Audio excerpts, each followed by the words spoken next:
बहुमुखी विकास के लिए काम कर रही केंद्र सरकार के दूसरे कार्यकाल का सफल 1 वर्ष पूरा हो रहा है।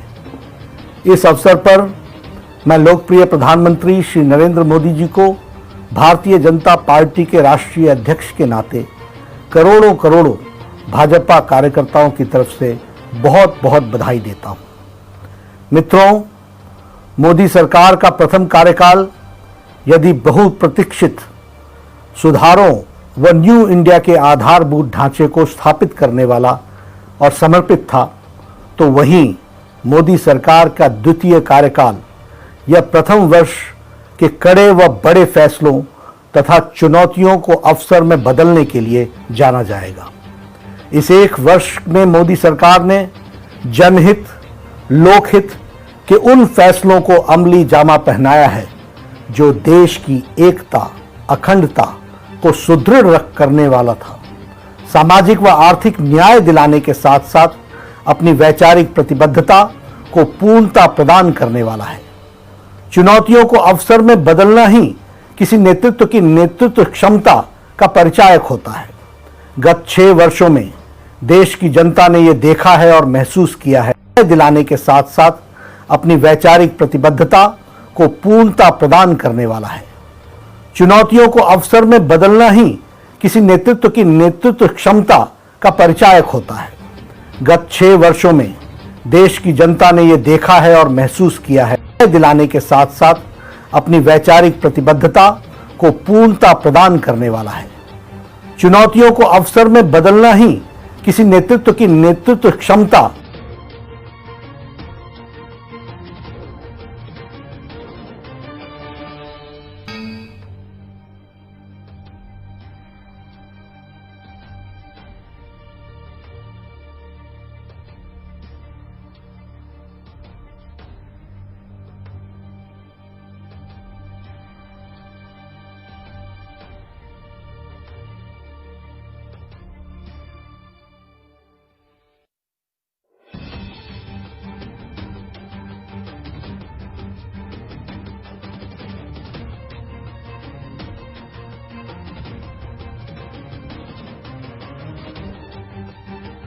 को असहाय महसूस कर रही है।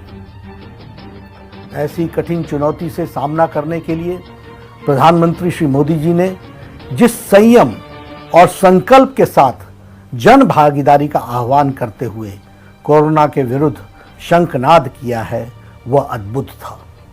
फिर चाहे जनता कर्फ्यू हो, सोशल डिस्टेंसिंग हो, या उसका संदेश हो, मास्क लगाने का संदेश हो, आरोग्य सेतु सुरक्षा कवच हो, स्वास्थ्य कर्मी और पुलिस कर्मियों के स्वच्छता कर्मियों जैसे देवदूतों का अभिनंदन हो, प्रधानमंत्री जी के हर निवेदन को जनता जनार्दन ने अभूतपूर्व समर्थन दिया है, क्योंकि देशवासियों को पूरा भरोसा है कि मोदी जी हैं तो मुमकिन है।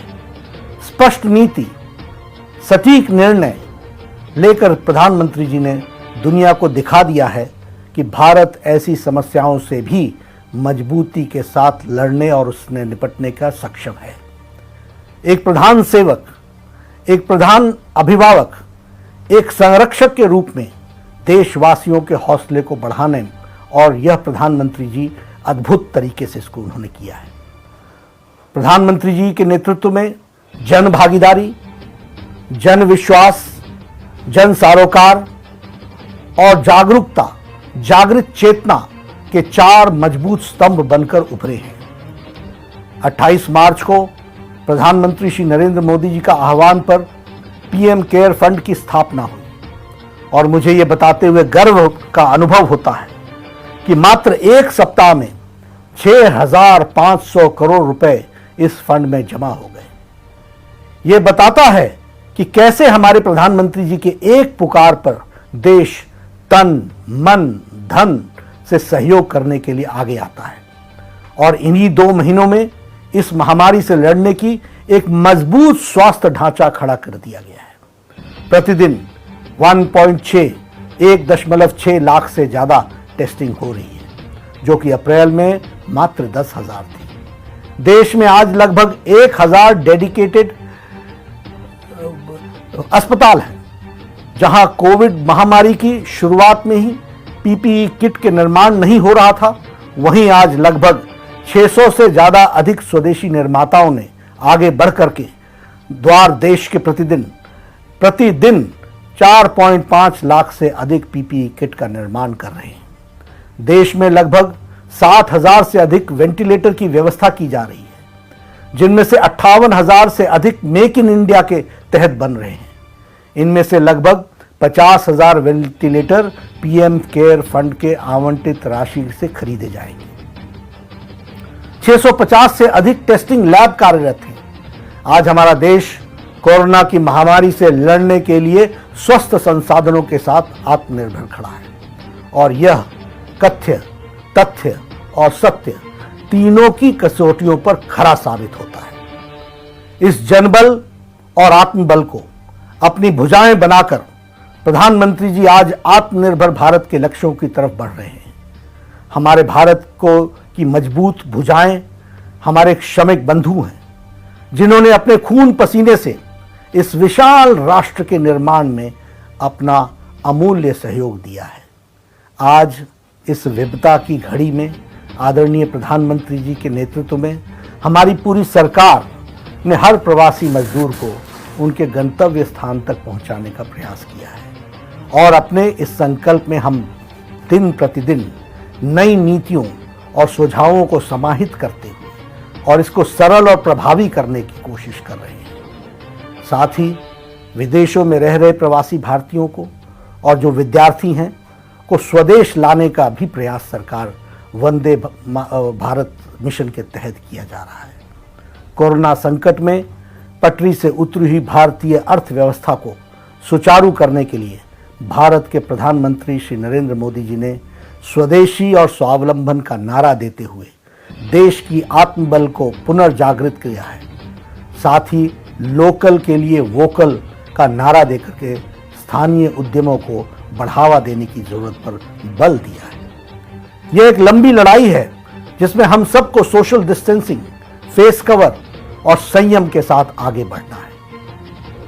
आपको स्मरण होगा कि प्रधानमंत्री जी ने पद पर शपथ लेने के पश्चात अपने को प्रथम संबोधन में ही उन्होंने कहा था कि मेरी ये सरकार गरीबों को समर्पित है।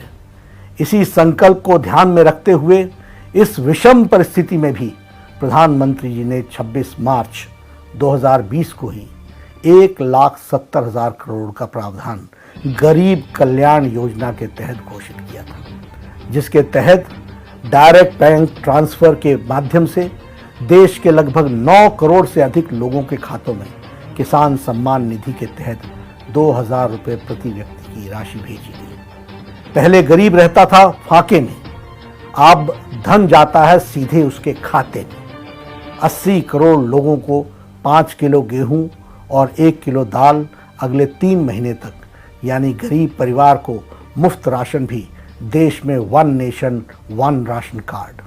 3 करोड़ दिव्यांगों को, बुजुर्गों और विधवाओं को उनके अकाउंट में 1-1 हज़ार रुपये की आर्थिक सहायता पहुंचाई गई है। जनधन खाता धारकों को नकदी का संकट न आए, इसलिए प्रधानमंत्री गरीब कल्याण योजना के तहत 20 करोड़ जनधन खाता धारक बहनों को, माताओं को, महिलाओं को उनके खाते में 500 रुपये की सहायता राशि 3 महीने तक भेजी जाएगी। 8 करोड़ गरीब परिवारों को 3 माह के लिए उज्ज्वला योजना के तहत फ्री गैस सिलेंडर दिए जाएंगे। मनरेगा के तहत मजदूरी को 182 रुपये प्रतिदिन से बढ़ाकर 202 रुपये प्रतिदिन का कर दिया गया है, जिससे 13.62 करोड़ परिवार लाभान्वित होंगे। मोदी जी ने मनरेगा को भारत के इतिहास में सबसे अधिक 1 लाख करोड़ रुपए का आवंटन किया है। कोरोना महामारी से लड़ रहे स्वास्थ्य कर्मियों को 50 लाख रुपए का बीमा दिया गया है। आदरणीय प्रधानमंत्री जी ने विश्व के सबसे बड़े होलिस्टिक कोविड रिलीफ पैकेज की घोषणा की है। आदरणीय प्रधानमंत्री जी ने देश के सभी वर्गों को इस कठिन समय में सहायता पहुंचाने के लिए 20 लाख करोड़ के आत्मनिर्भर पैकेज दिए हैं, और इस पैकेज के अंतर्गत MSME के 3 लाख करोड़ रुपए का कोलेटरल फ्री लोन देने का भी व्यवस्था की है। किसान क्रेडिट कार्ड हेतु 2 लाख करोड़ रुपए की राशि आवंटित की गई है। कृषि के आधारभूत ढांचे के निर्माण के लिए 1 लाख करोड़ रुपए दिए गए। रेहड़ी पटरी वालों के लिए उनको कर्ज देने के लिए 5,000 करोड़ रुपए आवंटित किए गए हैं अगले, जिससे 50 लाख स्ट्रीट वेंडर्स को लाभ होगा। प्रवासी मजदूरों के भोजन एवं उनके रुकने की व्यवस्था हेतु 3,500 करोड़ रुपए दिए गए हैं। कोरोना के वैश्विक संकट में आदरणीय प्रधानमंत्री जी ने सिर्फ अपने देश की ही चिंता नहीं की है, बल्कि वसुधैव कुटुंबकम को मानते हुए इस बात को चरितार्थ करते हुए 113 देशों को दवा पहुंचाने का काम आदरणीय मोदी जी ने किया है। यह मानवता का वह सेवा है जिसकी मिसाल आज पूरा विश्व देख रहा है। मोदी जी की सरकार ने अपने द्वितीय कार्यकाल में ही ऐसे अनेकों निर्णय लिए जिसका इंतजार भारतवर्ष दशकों से कर रहा था। आदरणीय प्रधानमंत्री जी ने देश को सुरक्षित करने के लिए, सभी को सम्मान देने के लिए, देश की एकता और अखंडता को अक्षुण्ण रखने के लिए, हर व्यक्ति को समान पायदान पर लाने के लिए ऐसे अनेकों निर्णय लिए जिन्होंने भारत की तस्वीर बदलने का कार्य किया है। कांग्रेस के शासनकाल में हुई ऐतिहासिक भूलें तथा जड़ हो चुकी समस्याओं का समाधान करने के साथ साथ सरकार ने आम जनता के हित में विषयों को प्रभावी कार्य किए हैं। मोदी जी के नेतृत्व में 1 वर्ष में अनुच्छेद 370, नागरिक संशोधन कानून, राम मंदिर, 3 तलाक जैसे लंबित मामलों को शांतिपूर्ण और न्यायपूर्ण समाधान देकर देश की एकता और अखंडता को मजबूती देने का काम किया है। इस ऐतिहासिक काम को अनुच्छेद 370 व 35A देश की अखंडता पर एक काले धब्बे जैसा था। यह न तो देश की अखंडता के हित में था और न ही यह जम्मू कश्मीर के लोगों के प्रगति के हित में था। 1950 से चली आ रही यह समस्या को मोदी सरकार ने जड़ से समाप्त करने का साहस दिखाया। इस निर्णय से हमारे श्यामा प्रसाद मुखर्जी का एक निशान, एक विधान, एक प्रधान का संकल्प 100% पूरा हुआ है। इस धारा 370 को एब्रोगेट करने के लिए, 35A को समाप्त करने के लिए प्रधानमंत्री जी की इच्छा शक्ति और अमित शाह जी का विचार, जिन्होंने उसमें उसको नीति दी और जिन्होंने उसको सफल किया, वह भी हमको देखने को मिलता है। और आप जब जम्मू कश्मीर, लद्दाख क्षेत्र की क्षमता को देश की मुख्य धारा में शामिल हो गई है, इस निर्णय से प्रधानमंत्री ने वह के वंचित, शोषित, पिछड़े समाज को उनके संवैधानिक अधिकार देने का रास्ता साफ किया है, जिससे उन्हें दशकों तक वंचित रखा गया था। नागरिक संशोधन कानून जनता से किए गए वायदे को जनता का आदेश पत्र मानकर मोदी सरकार ने नागरिकता संशोधन कानून भी संसद में पास कराया है। इसके तहत पाकिस्तान, अफगानिस्तान और बांग्लादेश से प्रताड़ना के शिकार भारत में रह रहे हिंदू, बौद्ध, सिख, ईसाई और पारसी शरणार्थियों को हिंदुस्तान की नागरिकता देने का प्रावधान किया गया है। 3 तलाक कानून मोदी सरकार ने अपने दूसरे कार्यकाल में सबसे पहले हमारी मुस्लिम बहनों को, मुस्लिम माताओं को 3 तलाक से मुक्ति दिलाने का कदम उठाया है और बरसों से चली आ रही 3 तलाक की कुप्रथा को खत्म किया है।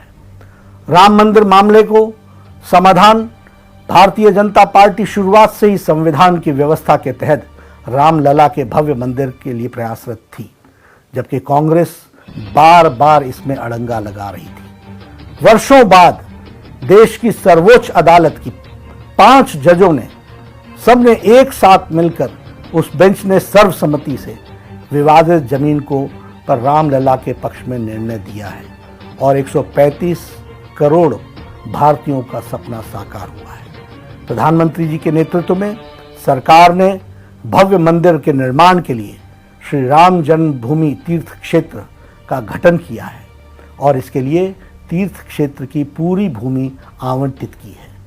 जल्द ही राम मंदिर का सपना साकार होगा, भव्य मंदिर वहां बनेगा उसी प्रकार आतंकवाद पर लगाम लगाने के लिए UAPA एक्ट घोषणा पत्र में किए गए वायदे के अनुरूप मोदी सरकार ने आतंकवादियों पर कड़े प्रहार के लिए विरुद्ध क्रियाकलापों के निवारण संशोधन के विधेयक UAPA को मंजूरी दी और इसे संसद में पारित किया।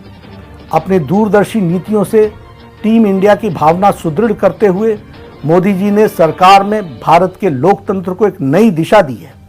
जनहित की भावना, देश हित की लालसा, सबका साथ सबका विकास का संकल्प देश के अंतिम छोर पर खड़े गरीब के जीवन स्तर को बेहतर बनाने की इच्छा शक्ति मोदी जी की कार्यशैली में साफ नजर आती है। देश के लिए यह गौरव का क्षण है जब 2014 में जन जन के नेता बनकर भारत के प्रगति पथ पर आगे बढ़ने वाले प्रधानमंत्री श्री नरेंद्र मोदी जी आज देश का नेतृत्व कर रहे हैं। मैं पुनः भारतीय जनता पार्टी की ओर से आदरणीय प्रधानमंत्री श्री नरेंद्र मोदी जी को और उनकी सरकार को, सभी सदस्यों को इस अभूतपूर्व सफल और निर्णायक एक साल के लिए हार्दिक अभिनंदन करता हूं।